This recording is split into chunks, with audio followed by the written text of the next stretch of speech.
सही कहा है, किसी ने दूसरे के साथ किया गया बुरा बर्ताव आपके बर्बादी के सारे रास्ते खोल देता है। अगर आप किसी के साथ गलत करते हो तो आपके साथ भी जरूर गलत होगा।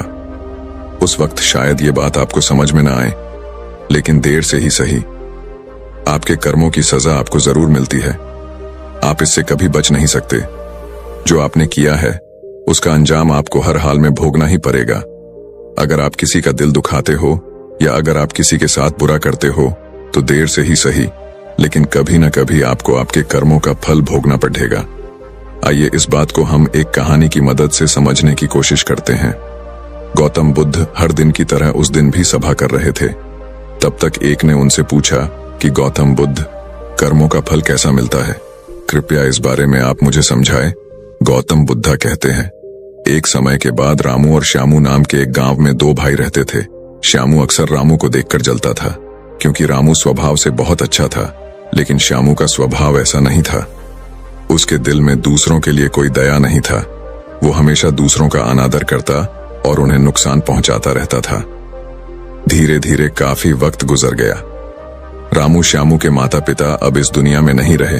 रामू ने खूब अच्छे से उनका अंतिम संस्कार किया और गांव वालों को भोजन के लिए आमंत्रित किया और ब्राह्मणों को दान दक्षिणा देकर उनको विदा दिया। वो हर साल माँ बाप की बरसी के लिए राम हर साल पंडितों को दान देता और भोजन कराता, लेकिन श्याम को यह बात पसंद नहीं। वह उसे अभी भी देखकर जलता। अगले साल रामू ने राजा को बुलाया और राजा के सामने पूरे गांव को खाना खिलाया और दान दिया ताकि उसे माँ बाप स्वर्ग में खुश रह सके। ये सब देखकर राजा श्याम से बोलते हैं, श्यामू, तुम्हारा भाई तुम्हारे माँ बाप के लिए इतना कुछ करता है, तुम ये सब क्यों नहीं करते? क्या तुम्हें समझ नहीं है कि तुम भी अपने माँ बाप के लिए कुछ ऐसा ही करो? श्याम में कुछ नहीं बोला और वहां से चला जाता है। वो इस बात को लेकर गुस्सा होता है कि आज रामू की वजह से उसकी राजा ने बेइज्जती कर दी। वो अपने अपमान का बदला लेने के बारे में सोचता है और अगले दिन एक ढोंग करना शुरू करता है। नगर के सामने जोर जोर से चीखने लगता है, मेरे माँ बाप मेरे सपने में आए थे, वो स्वर्ग में खुश नहीं है। वो चाहते हैं कि कोई उन्हें वहां जाके खाना बना के खिलाए, वो तभी खुश रहेंगे। उन्होंने मुझे सपने में कहा था जो रामू को मेरे पास भेज दो, वो उनकी बहुत सेवा करता है, वो इसके साथ बहुत खुश रहेंगे। राजा कहते हैं, ये तो अच्छी बात है, लेकिन इसके लिए तो रामू को मरना पड़ेगा। रामू को सब समझ आता है, ये सब कहीं ना कहीं उसको फंसाने की चाल है, लेकिन वो कहता है, चलो इसी बहाने मैं जरूर सेवा करके दिखाऊंगा। रामू मरने को तैयार हो जाता है। वो राजा से कहता है, राजा, आप अगले दिन नदी किनारे एक नाव का बंदोबस्त कराए। मैं नाव से कूदकर नदी में अपनी जान दे दूंगा और फिर मैं स्वर्ग में जाके माँ बाप की सेवा करूंगा। राजा कहते हैं, ठीक है, अगले दिन ये सारे बंदोबस्त कर दिए जाएंगे। रामू नदी से कूद जाता है और सारे गांव में सबको पता लग जाता है कि अब राम इस दुनिया में नहीं रहा। अब वो भी माँ बाप की सेवा करने के लिए स्वर्ग चला गया। श्यामा बहुत खुश था कि उसका इकलौता भाई दुनिया में नहीं रहा। जो भी राजपाट और जमीन है, अब वो सब उसका मालिक बनेगा। धीरे धीरे काफी दिन गुजर चले।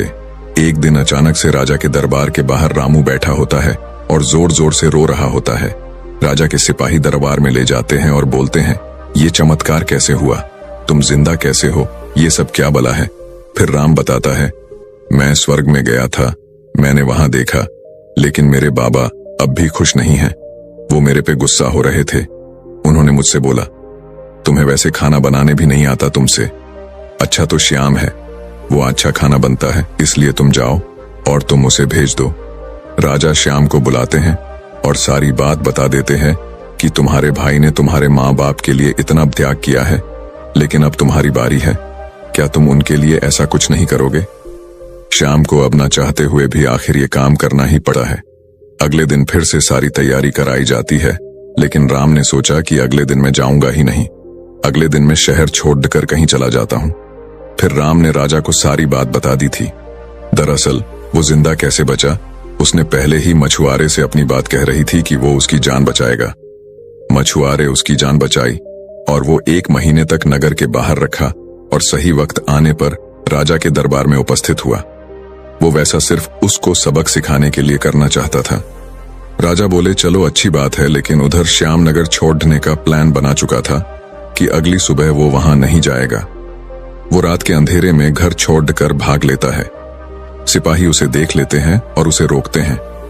वो द्वारपाल के साथ लड़ाई करता है और एक को धक्का देकर वहीं गिरा देता है और पत्थर पर गिरने की वजह से उसे सिर को चोट लगती है और एक सिपाही वहीं मर जाता है।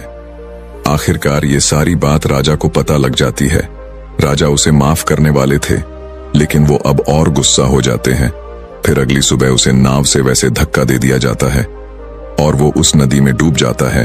अब उसे अपनी गलती का बहुत अफसोस होता है कि यह सब उसने ये क्या किया। जिंदगी की आखिरी मौके पर भी वह दूसरों का बुरा ही करना चाहा और आखिर में उसे भी अपने जान से हाथ धोने पड़े। तब गौतम बुद्ध समझाते हैं, कर्मों का फल ऐसा ही होता है। बुरे इंसान को आखिरी वक्त तक सही और गलत की पहचान नहीं होता। जिंदगी ऐसी ही नहीं चलती, जिंदगी समझने की चीज है। उसने महात्मा से पूछा, कर्म कैसे बनते हैं? फिर महात्मा ने बोला, अच्छे कर्म के बनने से पहले हमें इस पर ध्यान देने की जरूरत है कि आखिर अच्छे कर्मों बनने का सबसे पहला पड़ाव क्या है। मनुष्य के द्वारा किए जाने वाले सभी कर्म उसके विचारों से निर्मित होते हैं।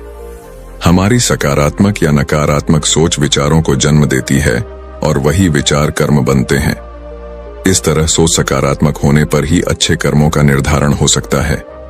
उसने फिर महात्मा से पूछा, पाप का फल कब मिलता है? फिर महात्मा ने बोला, पाप का फल किए गए कर्म पर निर्भर करता है। यदि आपके द्वारा किए गए कार्य बुरे हैं और वो अच्छे कर्मों की तुलना में अधिक है, तो इसका फल आपको अगले जन्म में भोगना पड़ेगा। यदि बुरे कर्म कम है तो इसका भुगतान आपको इसी जन्म में करना होगा। इस प्रकार यह चक्र चलता रहता है। जब तुम जिंदगी को समझते हो तब तुम खुद को समझ पाते हो। तुम तभी देखोगे कि इस दुनिया में जितने भी जीव जंतु, पेड़ पौधे हैं, सब तुमसे जुड़े हैं। उनकी रक्षा करना, उनके बारे में अच्छा सोचना और उनका भला करना भी तुम्हारी जिम्मेदारी है। जब तुम दूसरों के लिए अच्छा करते हो तो बदले में तुम्हारे लिए भी अच्छा होता है। लेकिन जब तुम किसी दूसरे का बुरा करते हो और तुम्हें लगता है कि तुम्हारे साथ बुरा नहीं होगा, और हो सकता है कि शायद उस वक्त तुम्हारे साथ बुरा ना भी हो, लेकिन ऐसा कुछ नहीं, कभी ना कभी तुमको उसका हर्जाना भुगतना ही पड़ता है। इसीलिए तुम्हें यहाँ पे किसी का बुरा करने का कोई हक नहीं है। तुम्हें यहाँ पे किसी के साथ गलत व्यवहार करने का कोई हक नहीं है, क्योंकि कर्मों का फल कभी ना कभी मिलता ही है। बाकी अगर ये कहानी आपको अच्छी लगी हो तो इस वीडियो को लाइक करें